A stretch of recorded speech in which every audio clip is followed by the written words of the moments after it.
Graça e paz, meus irmãos. Hoje iniciamos a nossa aula de número 3, estamos estudando Miqueias. A aula de número 3, ela vai falar respectivamente dos capítulos 4 e 5. Então, Miqueias, ele profetiza no capítulo 4 sobre a restauração de Israel. Ou seja, ele vai anunciar a vocação dos gentios. E, além disso, vai apresentar um novo reinado, agora um reinado de paz no Senhor.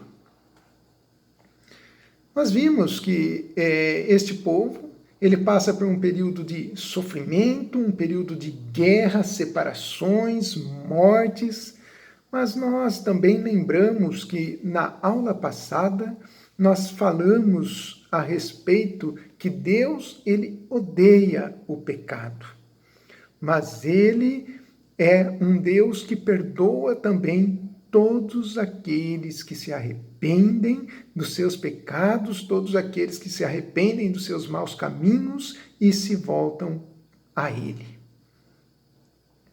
Então, amados, nós vemos que foi necessário que este povo passasse por um momento, por um período de tribulação, um momento de aflição, um momento de dores, para que este povo se voltasse para Deus, para que esse povo sofresse aí uma restauração, uma transformação. A verdade é que a partir do momento que o pecado adentra no coração deste povo, a partir do momento que o pecado adentrou no coração do homem, o homem, ele tem a sua natureza transformada. Aonde há pecado, há morte e há destruição. Nós sabemos que o salário do pecado é a morte. Então, Deus usou deste tempo para que este povo se restaurasse, para que houvesse uma restauração, para que houvesse uma transformação na vida e no coração deste povo, de forma que eles se voltassem a Deus e sentissem a necessidade novamente de terem comunhão com este Deus, de adorarem e de obedecerem ao único Deus, o Deus Criador dos céus e da terra, o Deus que deu a vida, o Deus que sustenta esta vida e que tudo governa. Então, Deus deu a este povo o tempo necessário para que eles se voltassem a Ele e percebessem o quanto a nossa vida é submissa ao poder de Deus. Ainda o fato de Miqueias ser proveniente de uma cidade pequena, talvez isso lhe tenha dado uma sensibilidade para Deus falar através dele, identificar através dele que o Messias haveria de nascer de uma cidade, de uma pequena cidade chamada Belém. Nós vamos ver lá em Miqueias capítulo 5, versículo 2. Então, amados, iniciando aí a leitura do livro de Miqueias, capítulo 4, diz assim: Mas nos últimos dias acontecerá que o monte da casa do Senhor será estabelecido no cume dos montes, e se elevará sobre os outeiros, e concorrerão a ele os povos. O que isso quer dizer? Não é? Nos últimos dias, no porvir, no futuro, né? O monte do templo do Senhor será o mais alto de todos os montes, ficando acima de todos os montes. Deus, o lugar de Deus, a sua excelência estará sobre qualquer monte, sobre qualquer altar, sobre qualquer escultura feita pelas mãos dos homens. Então, neste período, todos correrão, todas as nações correrão para junto dele. E o seu povo, o povo de Deus dirá: vamos subir ao monte do Senhor, Vamos ao templo do Deus de Israel. Agora aqui nós vemos que não é mais qualquer Deus, não é um Deus edificado nas mãos dos homens, feito por mãos de homens, mas agora é um Deus identificado como Deus de Israel. Ele nos ensinará o que devemos fazer. Deus nos ensinará o que devemos fazer. Deus andará conosco, né? E fará com que nós andemos segundo os seus caminhos, pois os seus ensinamentos, os ensinamentos do Senhor vêm de Jerusalém.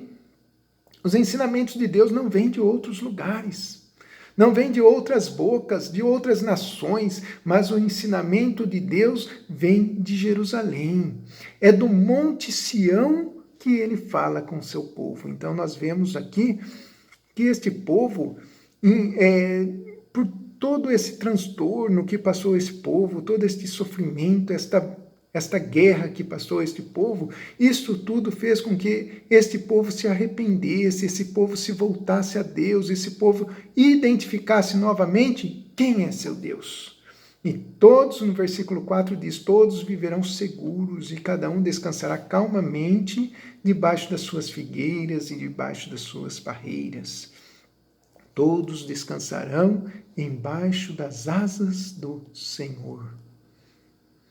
No versículo 5 diz que há outras nações, né, que adoram e obedecem outros deuses, mas quanto a nós, o Senhor é o nosso Deus, e nós o adoremos e lhe obedeceremos para sempre. Então, nós vemos que é necessário que nós identifiquemos quem é o nosso Deus. Quem é o verdadeiro Deus? Quem é o verdadeiro Deus, Criador dos céus e da terra? Quem é o verdadeiro Deus que é Deus desta nação, que escolheu este povo como sua nação santa, como seu povo, que elegeu este povo? Então esse povo identificou esse Deus e agora ele vai adorar esse Deus. E não somente identificou, adorou, mas ele vai obedecer a este Deus. E Deus salvará o seu povo. Diz no versículo 6, virá o dia em que eu reunirei aqueles que sofrem. E ele faz uma revelação, todos os que eu castiguei, todos os que eu expulsei da sua pátria.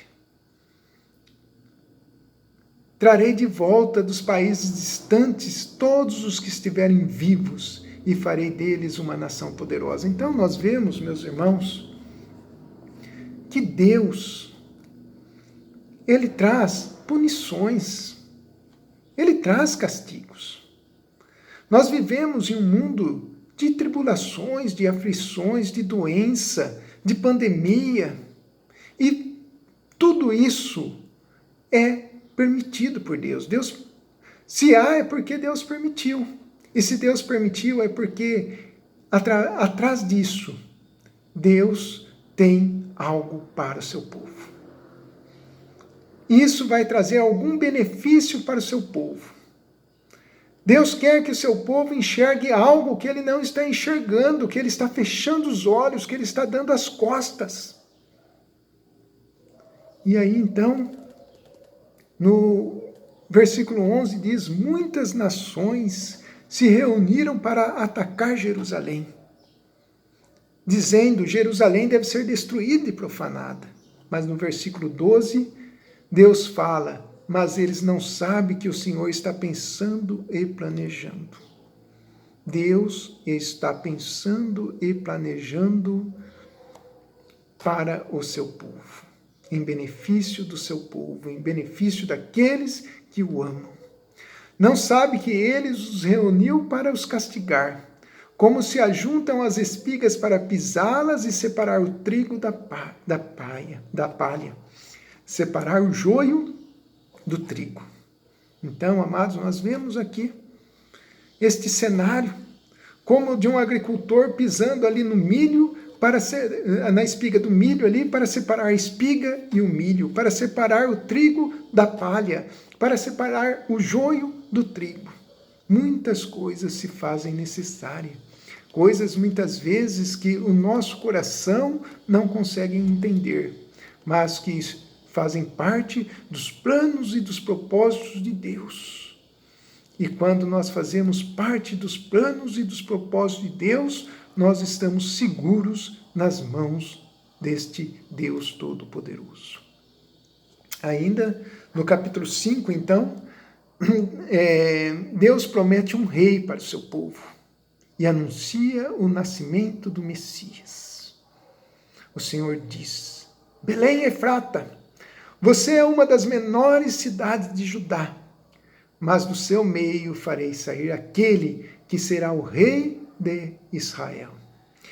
Ele será descendente de uma família que começou em tempos antigos, num passado muito distante. Deus vai entregar os israelitas nas mãos do inimigo, que os dominará até que nasça o filho da mulher que está para dar à luz. Jesus. O rei virá e será o pastor do seu povo, governando-o com a força que o Senhor lhe dará, e em nome do Senhor, o seu glorioso Deus. O seu povo viverá em segurança, pois o seu poder alcançará o lugar mais distante do mundo, e ele trará a paz. E Jesus nos trouxe a paz. Jesus nos trouxe a verdadeira paz. Em João 14, 27 diz que a minha paz vos dou. E é muito diferente da paz que o mundo pode dar.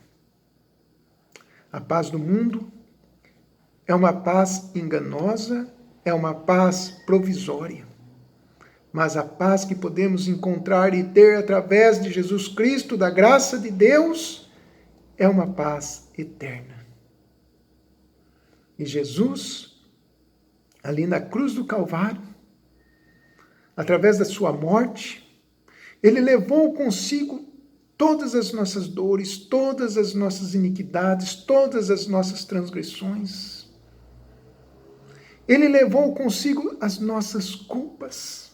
Ele nos justificou, ele nos tornou justos diante de Deus. E aqui tem a revelação, então, deste amor tão grandioso de Deus pela vida do seu povo. E hoje, ontem foi o povo de Israel, mas hoje nós, a Igreja de Cristo Jesus, é o povo de Deus. Amados, esta é a nossa aula de número 3. Até a próxima, se assim Deus permitir, em nome de Jesus. Amém e amém.